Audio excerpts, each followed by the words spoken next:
All right, Coach, first of all, congratulations on the win. Just talk about the win, first of all. Well, a tremendous win for Louisiana College. The legacy that has been left before this team. You know, we played for their honor, and that's what we talked about this week, is playing in honor of the legacy that has gone before them. And the guys, you know, back in the 60s when the thing went south and they dropped football, to the guys that started it back in 2000, this was for them, and that's what homecoming's about. And tonight I think we made a statement, and this bunch has made their mark and, you know, has left a legacy now for the future to build on. So again, you know, in terms of where we are as a program, I really think we're, you know, we match up with the upper echelon of this conference. We've seen that this year, and I think there's still some areas that we can get better. You know, and with that said, we can be a pretty scary football team. Score 62 points and see some areas to improve in, and you know, if we get it all together, there's no telling what we can do on any given Saturday. I noticed when they had scored their second touchdown, Coach Buck kind of called the defense together, and I mean, he really was on them just to start picking up the game, you know, keep with their assignments and everything, and the defense just shut them down pretty much from there. Well, we didn't play with a whole lot of intensity early in the game defensively, and I think that's what frustrated. And we had a great scheme and had a great week's practice in preparation for Howard Payne. We felt like we were going to play well defensively, and I know he was a little disappointed in those first two drives, but you know, we got it straight, and he does a fantastic job. These young guys are starting to grow up defensively, and when these little kittens become cats, we're going to be pretty dangerous.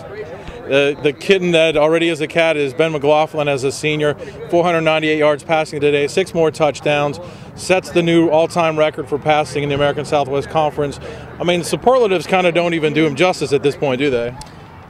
You know, you hate to compare him to people, but you know, he's Division III's Peyton Manning. I mean, really, he's you know, not a real mobile guy, not a real flashy guy, but a very, very effective game manager, very effective field manager, just a tremendous student of the game, knows it extremely well, makes adjustments himself on the field, and you know, he just doesn't make a lot of mistakes. And I think we scored 9 out of 10 possessions tonight. While he's in there, 8 out of 9. So you know, you can't get much better than that. Yeah, and yet he's the kind of guy that, you know, some players look at stats and care. He doesn't care at all. He only cares about one thing, and it's to win. And that's what he says, and he means it. I mean, he's not trying to be, you know, humble, or he's just that. If we handed it off 65 times and threw it 15 and we won, Ben's happy. So just a tribute to his character and integrity and his humility and his ability to lead, and that's what he is. He's a tremendous leader on and off the field, and you know, he will be hard to match in the future.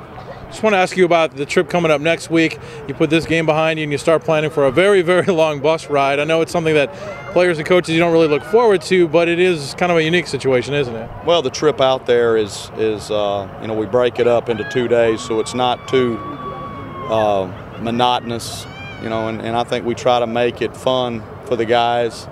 And you know, we'll go on a hayride Friday night out in the mountains, and we'll have them steaks cooked, so they'll get to see wildlife, and some guys will see mountains for the first time in their life. So it can be a fun trip. It's just a long trip back. You know, you hope you do well enough to win and enjoy the trip home with a W. Okay, Coach, thank you very much. Thank you.